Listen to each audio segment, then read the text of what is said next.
Literally at 3 o'clock in the morning, woke up with this idea for a site called Instant Sales Letters. And it became my first $1 million kind of product. And people are like, well, how did you do that? And so then that turned into me helping other people take their content, information, expertise, and sell that online. Do you want to impact the world and still turn a profit? Then you're in the right place. Welcome to Growth Everywhere. This is the show where you'll find real conversations with real entrepreneurs. They'll share everything from their biggest struggle to the exact strategies they use on a daily basis. So if you're ready for a value-packed interview, listen on. Here's your host, Eric Sue.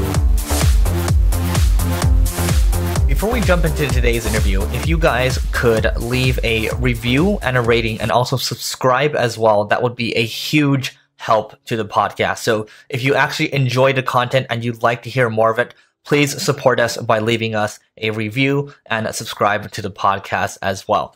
Thanks so much. Hello, everyone. Today we have Yanik Silver, who is the founder of Evolved Enterprise, which is a illuminating journey for 21st century entrepreneurs ready to explore how greater purpose, joy, and meaningful impact create fierce brand loyalty and marketplace leadership and deliver exceptional profits. I'm going to let Yanik actually elaborate on that in a little bit. But Yanik, how's it going? Hey, Eric. Thanks for having me on. Yeah, thanks for being here. So why don't you tell us a little more about, well, I guess who you are and what you do, because you've got a lot of experience. Yeah, just the quick background is actually got started in the online space in 2000. Literally at 3 o'clock in the morning, woke up with this idea for a site called Instant Sales Letters, and it became my first $1 million kind of product. And within the first couple months, on track to do six figures. And people are like, "Well, how did you do that?" And so then that turned into me helping other people take their content, information, expertise, and sell that online. And about 10 years ago, I sort of had this, I asked myself a really simple sounding question, which was, am I happy? And if I was honest, the answer was no. I mean, outside looking in, had making a lot of money, drove a really hot car, had a great family, had a great reputation in the online marketing space, which isn't always that easy. And but I just knew or thought that I had something bigger to do and give and so forth. And that started this whole track of originally I started something called Maverick Business Adventures, where I thought it would be my ultimate sort of passion business. Get entrepreneurs together, do wild trips, and combine it with business and some sort of charity. And then fast forward about $400,000 in, my wife's like, "What the hell are you doing?" And it forced me to, think about, okay, what really mattered. And part of that process was actually getting all the pieces here for Evolved Enterprise. Being able to meet some of the greatest business icons of the world and see how some sort of unknown companies have been able to do this, and to get their team aligned in a greater mission, to get themselves putting out their most meaningful work, and to really kind of rethink and reimagine what we're doing with business and how that becomes the greatest lever for making a difference in the world. Great. And my background's also in online marketing, but then you start to make a transition, and I'm wondering, there's always like a turning point, right? What was the turning point for you, or like what happened for you to cause you? You mentioned what the hell am I doing? But I feel like there's a deeper story to that. So can you elaborate a little more? Yeah, well, there's two turning points for sure. Like I call it a cosmic alarm clock, and this like cosmic alarm clock, you don't know when it's going to go off, right? Like, so I have little kids. I guess they're not quite as little anymore, almost 12 and 10 now. But I remember our daughter, like she was just waiting for her wiggly tooth, right? Like, getting her first tooth. Like our older brother had already had a couple of teeth that came out, and the tooth fairy came and delivered, some cash. And so she was like, she's into cash, and she's into, she wanted everything. As a younger kid, you want everything, faster and see what happens, because you got your older sibling there. But you can't rush it like this. It's just in divine timing. And so this cosmic alarm clock moment, like you either hit snooze on it, and like that voice in your head of, are you doing the work that you're meant to be doing? Like, will keep getting louder and louder, or you can sort of shut it off. And I think that you kind of die a little bit inside each day when you're not doing the most important work that you could be doing. And so that's what this has been a journey through and figuring out. And so for me, it was like two parts, right? It was, am I happy? And then, no, not totally happy. So let's see what that looks like. And then that exploration was, I thought, putting all my passions into one thing, but I didn't follow my own rules. Like, so for my first business, it was like, started out of a one bedroom. It probably cost me a couple $100 to get up and going. And for this one, I'm like, okay, we're going to do everything right. We're going to, have a great team, hire them. We're going to, spend a bunch of money on the branding to get that right. All the things that, I teach entrepreneurs, to bootstrap. And I didn't, because the internet publishing company kind of had the open wallet to pay for what this other company was doing. And it only took that sort of $400,000 hit on the head. I think we learn, we either grow through pain or joy. And joy is like that GPS that keeps drawing us forward. And pain are like the guardrails towards that joy. And they can be either narrow, so you get through it pretty tight because you're in alignment, or it can be wider and wider, and you keep getting bonked on the head over and over again because you haven't learned that lesson, or you need that, that almost like, I heard this somewhere, I can't remember who, I had to give him credit, but that like our lives are very much like, if you ever seen a blind person with a cane navigating, what they're doing is they're navigating for where are they're getting feedback on each way that when they're swinging that cane, right? So that's what I was getting was, that very first trip I went on was a great trip. We went to Baja, Mexico, and had a great time, and 26 entrepreneurs went with us, and it was awesome. But I ended up losing about $40,000, and so that was a little bit of feedback, and then ongoing when ended up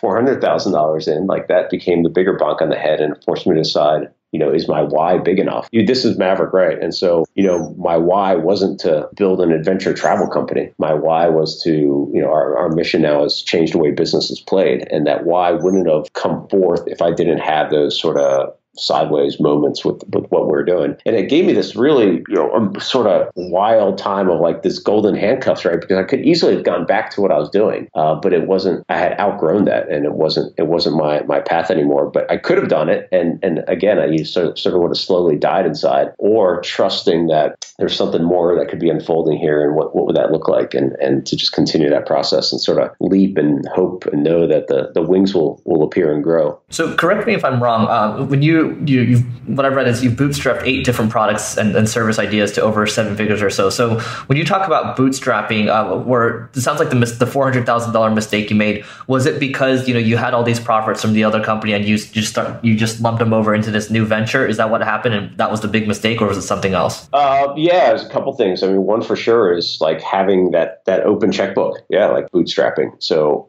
there wasn't like hey, you got a $25,000 budget for this, go figure it out, because that increases your creativity. It was having that open checkbook, which then we were hiring people to do functions that we weren't ready for, because we didn't have a market and a message match really. So we didn't get into we didn't validate our market essentially. Great. Okay. So some of these product and service ideas. So okay, you have Maverick. Is that different from Maverick 1000? Well, that's what it evolved into. Okay. And is that still going today? Yeah. That's been about it's funny. I heard about Maverick 1000 from I'm either from Entrepreneurs Organization or Young Entrepreneurs Council, probably the second one. And I think people were talking about, you got to check out Maverick 1000. And the guy happened to be a marketer as well. So, I mean, I'd love to, for you to tell the audience what Maverick 1000 is exactly, what kind of experiences they can get from it. And then I guess we can dive a little deeper into that rabbit hole. Yeah, for sure. And that's really where we started applying this framework of evolved enterprise. But Maverick 1000 is this idea of, can we get together 1,000 of the world's sort of game-changing leading entrepreneurs and voices in the entrepreneurial space, and how do we get together so that we can support each other, our personal growth, our business growth, make the world a better place through our entrepreneurial thinking and talents, and then also have a bunch of fun in the process. So we'll have different retreats that go on throughout the year. We have different adventures. Like I'm going to Haiti next week, and we build a self-sustaining village there, all the way to, we go to another island. We go to Necker Island, which is Richard Branson's island, for a week each year. How did you even get that connection? It's been great. I mean, it's now it's going on. That was our 9th trip. The last, got back maybe a month ago, and it came from a friend of mine who ended up having. He went to a charity dinner with him, and a guy named Joe Polish, and so Joe, made a quick connection with Richard and thought, maybe I could do a trip to Necker that would support and raise money for Virgin Unite, which is the charity arm. And so I was actually one of the first people that signed up for it because I always had in my life list, like, have lunch with Richard Branson. I thought that'd be great. I mean, he's been one of my biggest business heroes, right? The guy, is associated with 300 plus businesses, and he's so adventurous, and he wants to make a difference in the world. I'm like, who better, right? Like, that totally is someone I resonate with. And so I went that first year, and then Joe's like, well, I don't know if I can fill it again, so I don't think we're going to do it. And I'm like, well, why don't you and I do it together? And so that ended up being that we partnered up for a couple of years and did it where I'd bring half the people and he'd bring half the people. And now it's become a trip that we run ourselves because it's really in alignment with, these evolved enterprise principles, because Richard and I definitely share that shared belief that business can be the greatest lever to make a difference in the world. And now I've actually been asked to be part of the Virgin Unite board. So it's been a pretty, amazing sort of full circle journey. Cool. I want to talk about Maverick 1000 a little bit more, but what are some key lessons you think, or I guess even key habits you've taken away from Richard while hanging out with him? Yeah, that's a great question. He is, I mean, there's so many, right? Because you get to witness somebody who is kind of the ultimate entrepreneur, right? Because of all the things that he's involved in. And it's fascinating because he is, he's more concerned about what is the good that he's going to do than talking to his team about a particular business or thing going on, and so he really does believe in this idea of we do a Q&A with him every single year, so we get a chance to sit down and ask him questions, and then of course just kind of on the fly I'll ask him things. But you always want to know, like, how do you manage with 300 some entities that you're associated with in some way, and some of them are just licensing deals, right? Where Virgin brand is licensed to these companies, which are more straightforward, but some of them like Virgin Atlantic and Virgin Galactic and so forth. He's pretty involved, but it always comes back to bringing in good people. And so he won't start a venture or take one on unless there's a key president or a key person there. And so that's been one of his pieces. And it sounds so trite when he says it. It's just like, well, of course, go hire good people and bring them in. And even when you can't afford it, and even when you don't think that you want to move yourself out of the business as fast as you can, is what he'll say. And so that's one of his lessons for sure. Another one for absolute sure is he doesn't take himself too seriously. He has a lot of fun. He on Necker, which is truly like this paradise that he's built of everything that he wants. I mean, there's lemurs there and flamingos and you name it. Like, he's been able to build almost this fantasy island in a way. But he has a rule there of there's no work in the afternoon, and it sounds almost so, again, it's so simple, but he absolutely believes in that you get more done by constraining the time that you have things to do, and then also making sure that you're continually rejuvenating yourself and making sure that you're taking care of yourself. He also starts every morning with some sort of physical activity, and we've talked about this a great deal. Just that is such a key part of his daily routine. Like, he'll go kiteboarding in the morning, he'll swim around the island. Mostly now it's been about tennis. He'll play tennis in the morning. How many hours do you think he works per day? Yeah, if I was gonna make my best guess, I'd say 4, maybe 3. Wow, that's efficiency. Yeah, I mean, he also has he has 2 assistants that are with him at all times. One that is his main assistant, and she's the one that really sifts and sorts his workload of who he needs to respond to and how, and then he'll dictate, and she'll provide the stuff that she works way more than 4 hours a day. Okay, that makes total sense then. Okay, yeah. So he has these 2 extensions of him. Yeah, for sure. But just to be around him is fascinating, because he's in conversation. He's in conversation with you, right? Like, there's no phone that he's like constantly checking or texting while he's having a conversation. It's just he's engaged with you, and so it's powerful. It's really amazing to just be around them. Back to Maverick 1000. So how does it work? I mean, how much should I bet there's a lot of entrepreneurs listening to this right now that are thinking, I want to look into this Maverick 1000 thing just based off of some of the stories that you just told me right now about Necker Island. So how does it work? I mean, how much do they have to pay? What can they expect to get out of it? How many days is it? All that. Yeah. So we're looking for 3 main categories of entrepreneurs. One is you already have a a voice in the entrepreneurial space in some way. 2, you're a world-class expert. And 3, you're an industry leader and want to be a lighthouse back to your industry and really transform your industry in some way. So, that's why the conversation is elevated when we get together and what we do. So members come in, actually members get to vote on which members come in. So typically it starts by coming to some sort of live event. I mean, they can come to Necker Island with us if that's, one of the things that they want to be involved in, and they don't have to be a member to come to something like that. And then they could be asked to become a member. They could come to one of our 3X retreats, which are 3-day, 1 day of growth. So it could be business growth, personal growth, 1 day of impact, 1 day of some sort of unique experience. Or we also run a summer camp called Camp Maverick. So there's, a couple ways of sort of getting in, and it's a membership group. So you pay a monthly membership fee, and that entitles you to 3 events out of 6 that occur throughout the year. Got it. And how much is that membership fee? $1,500 a month. Got it. Okay, so $18K a year to get into this. You get Necker Island, and you mentioned like other events are like Haiti. Are you Necker Island? That seems like it's kind of a staple. Like that's for sure in. And do you kind of rotate other things in? Yeah, so Necker, the whole week obviously wouldn't be included for that price.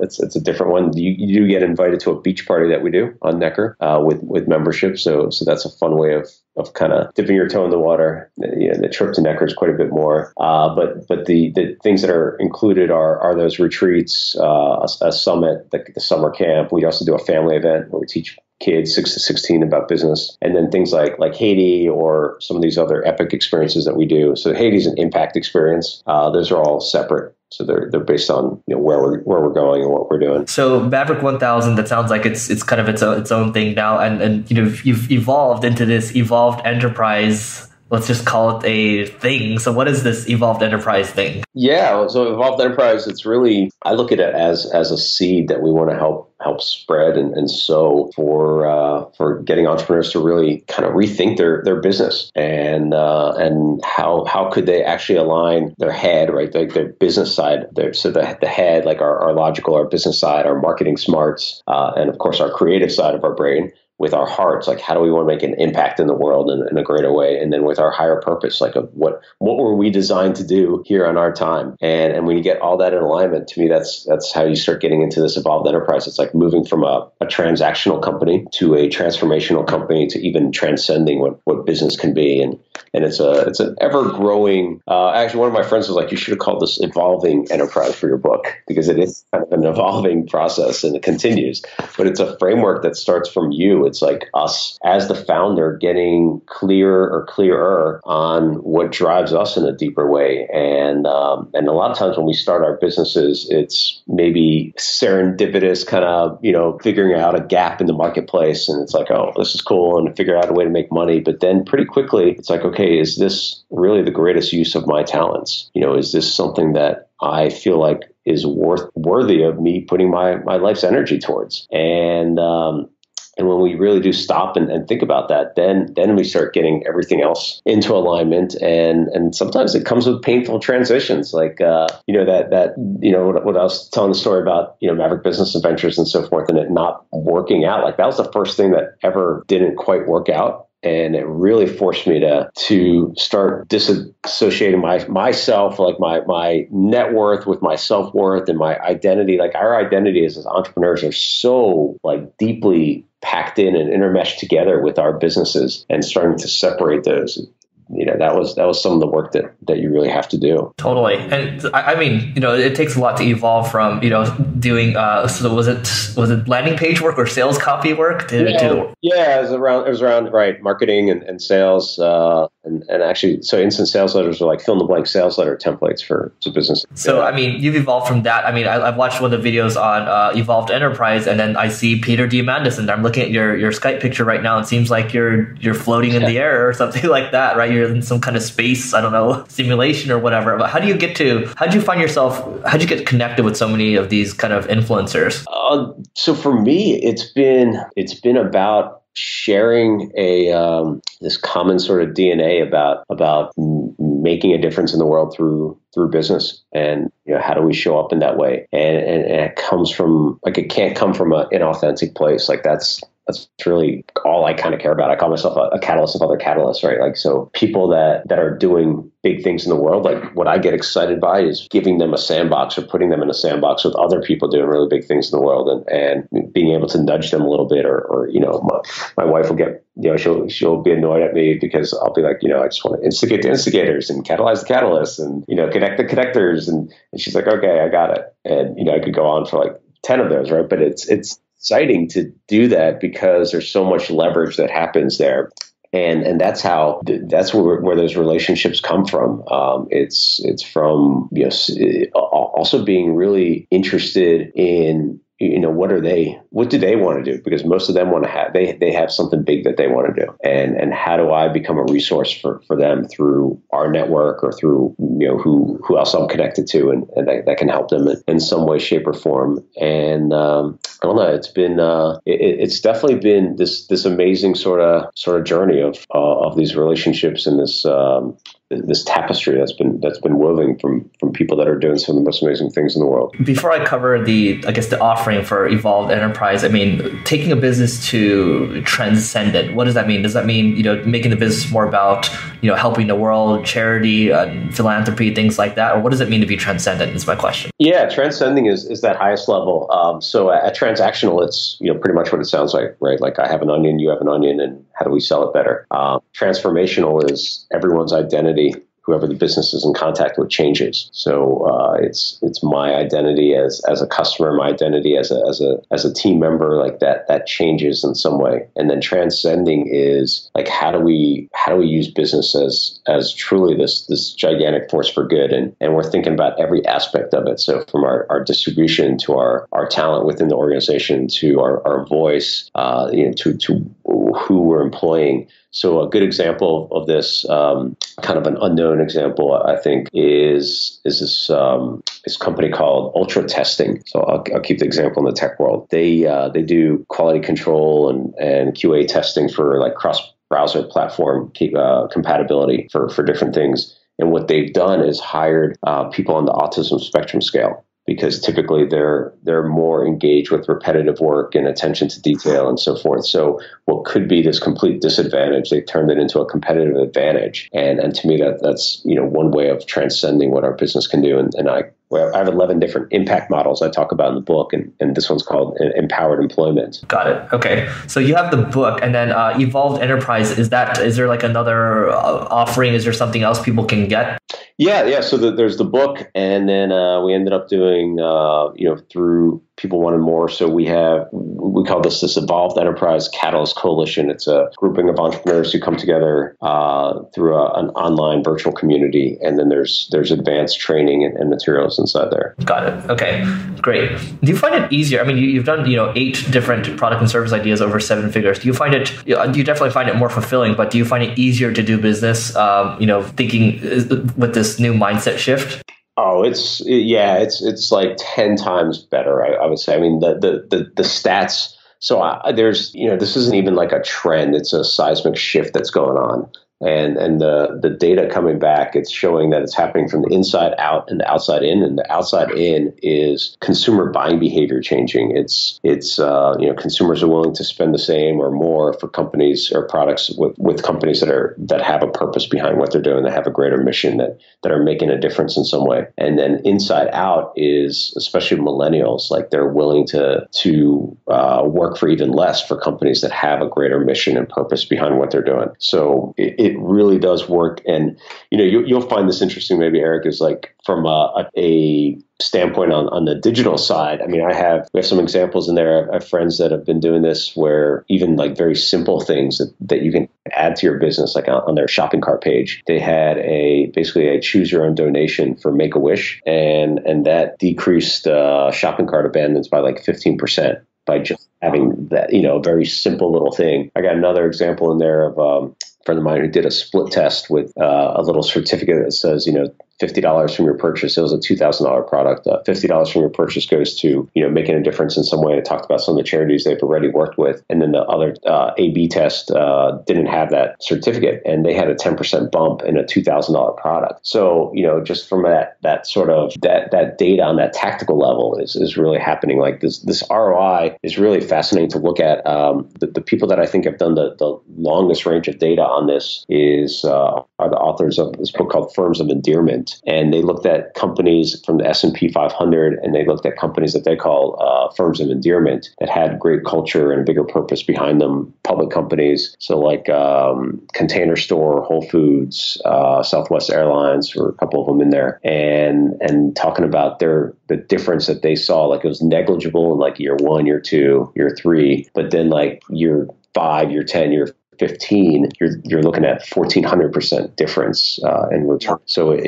just from a ROI standpoint, yes. Just from a standpoint of like, how do you do your greatest work and make a greater meaning in the world? Again, a yes. It's almost like it's almost too good to be true. And it feels right. It feels great because you have a bigger purpose. And again, it gets your team aligned in something bigger. It gets your customers to want to buy more and then spread the message. Like they become ambassadors. They become like, just zealots in a way if you do it right. So that's what the framework of Evolved Enterprise goes through. It starts with you, and then the outer ring is cause, so the impact that you want to have. And then the outer ring of that is divided into 3, and it's creation, which is the product or service. Like how do you bake in that cause or that impact, and then the community, and then the culture, and what are you doing with your culture and your team? Yeah, usually with this podcast, I try to dive into, revenue figures, like what's working in terms of customer acquisition and all these tactics. But I think this is the main thing, right? Like if you go for a purpose, you've already just revealed some case studies right now, but it also feels better to run a business that way, and you're going to be able to run a more sustainable business. And you've gone through all these ventures. But what I'm finding too is like at the end of the day, it's not about, the paycheck or whatever. It's about how you impact the world. And it just feels better, right? So, you've kind of conveyed that. And I think it's really important. Whether you go through, maybe you check out, the Maverick 1000, those of you in the audience, or whatever it is exactly, I think it's important to align yourself and meet people that are like-minded, which is what Yanik has done. Do you do anything else besides, these like Maverick 1000 events? Do you like, what else do you do to connect with people, or just, you talk about connecting people or bringing people together. What else are you doing there? Yeah, we have a summer camp that I mentioned, Camp Maverick, which is a little bigger. You don't have to be a Maverick member for that. And it's more public event. It's still curated like an application, but it's a lot of fun with summer camp activities. But then we bring in some really amazing speakers and have them do not keynotes, but more like fireside chats and so forth. But me personally, I'm a big fan of just meeting other people. So figuring out other places that I can meet exceptional entrepreneurs and people doing very cool things. So, might be going to a couple conferences. If I'm not speaking at one, it's attending them. I don't know. Come on down to Summit in LA. Yeah. I know. I don't know if I'm going to make that one. I know Elliot. I've known him since he started Summit. I've been to a few of the first Summit ones. I haven't been to the bigger ones, so I haven't seen the evolution. And it's really incredible what he's been able to do at Powder Mountain and so forth. Yeah, life-changing. All right, Just a couple more questions for you before we wrap up here. What's one piece of advice you tell your younger self, let's say your 25-year-old self? It's interesting because I think that, everything that I've done is, there's no mistakes and there's no like ways to do it over necessarily. So it would really be just in like trusting that you're doing the right things. And of course, I wish that I had listened to or found a book like this or whatever it was like when I was 25 and really been able to put the pieces together, because I was thinking it, I was doing it in smaller ways, but I didn't have the framework. I didn't have and I don't know if I had to go through all the things I went through for 15 years before I figured it all out. But if I was going to tell myself one thing, it would really be to jump into ways of keeping yourself whole faster. So last couple of years, I've been meditating every day. I'm into yoga now. It's been one of these life-changing kind of pieces. That's a practice. It's not a light switch.